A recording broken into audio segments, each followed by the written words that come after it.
Jack Bennett here. Today I'm doing a lesson on adding in a second snare to your basic drum kit setup. It's a really popular thing, not just these days. People have been doing it for a long time, but you're seeing more and more people these days adding in a second snare as like an alternate sound to their main snare.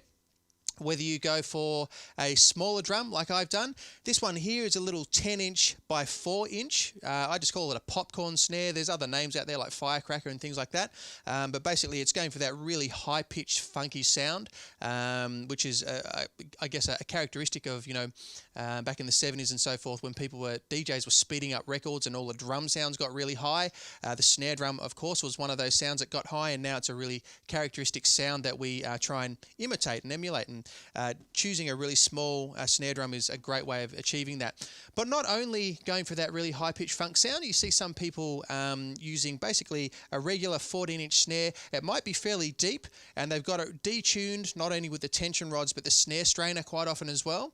And then you see a lot of muffling across the drum, so like half a t-shirt or half a towel or whatever coming right across the drum and getting that really deep like doof type sound, a complete opposite end of the spectrum of what we're going for here. But there are options out there for your second snare.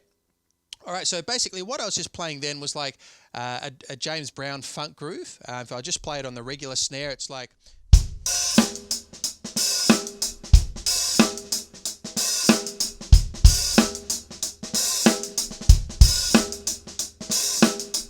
Okay, and you can see the notation in the PDF below.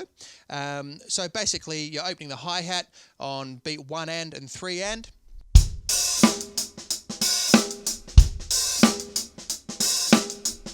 And the bass drum is not really playing a whole lot, especially at the start. You can just play on beat 1 of every bar, or you might want to play on beat 3 and as well, like 1 and 2 and 3 and 4, 1 and 2 and 3 and 4. Or you might want to play on the 4th 16th of beat 1 as well, like...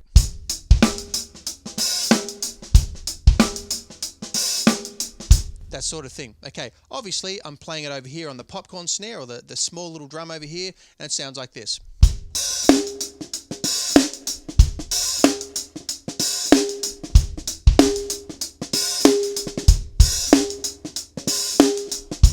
Now, where I think this stuff gets really interesting is when you're using this sound, but then you bring the original snare drum sound in as well. And you'll notice in the introduction video when I was playing there that the right hand was coming across and playing kind of in between the left hand backbeats over here. It was playing on like 1 and different things, and even bringing in the other toms. And if you had cowbells and splashes and stuff, that'd sound even funkier again. But even just sticking with 2 snares for now,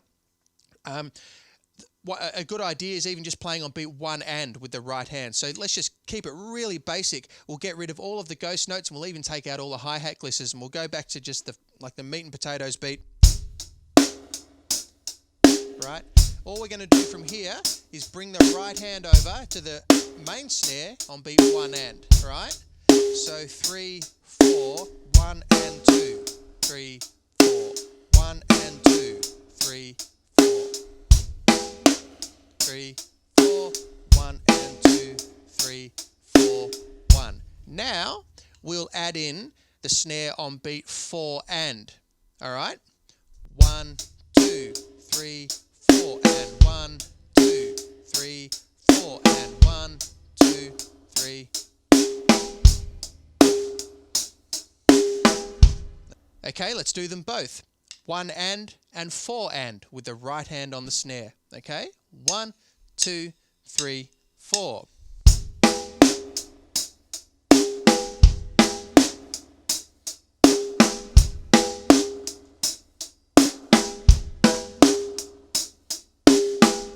All right, and again, as I said, your right hand, you can move it around the tom.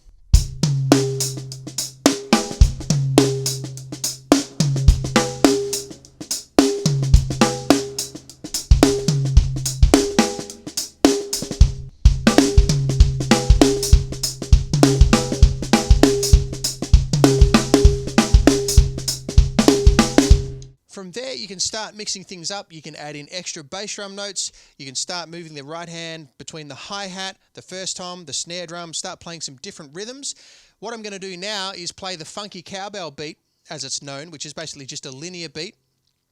And the notation for that, you'll see it on screen. You can also download it in the PDF. It goes like this.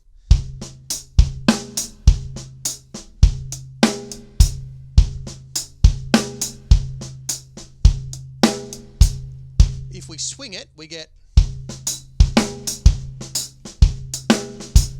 Okay, and faster.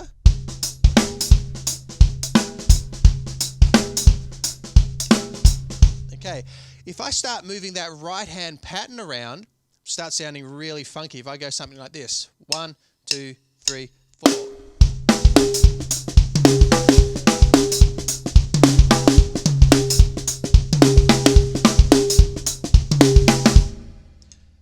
Haven't changed anything as far as the actual pattern goes, but I'm just starting to think of different ways of reorchestrating it around the kit. That's only using one tom.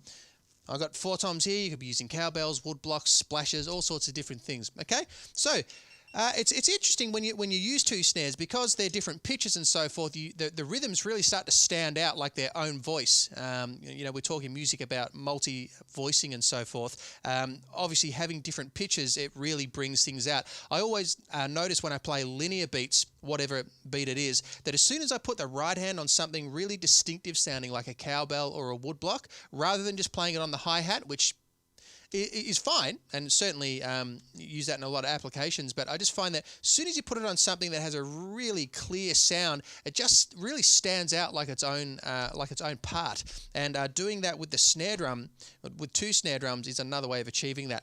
So there you go. That's using a little popcorn snare, little 10 by 4 inch popcorn snare. If you have the opportunity to try that, check it out.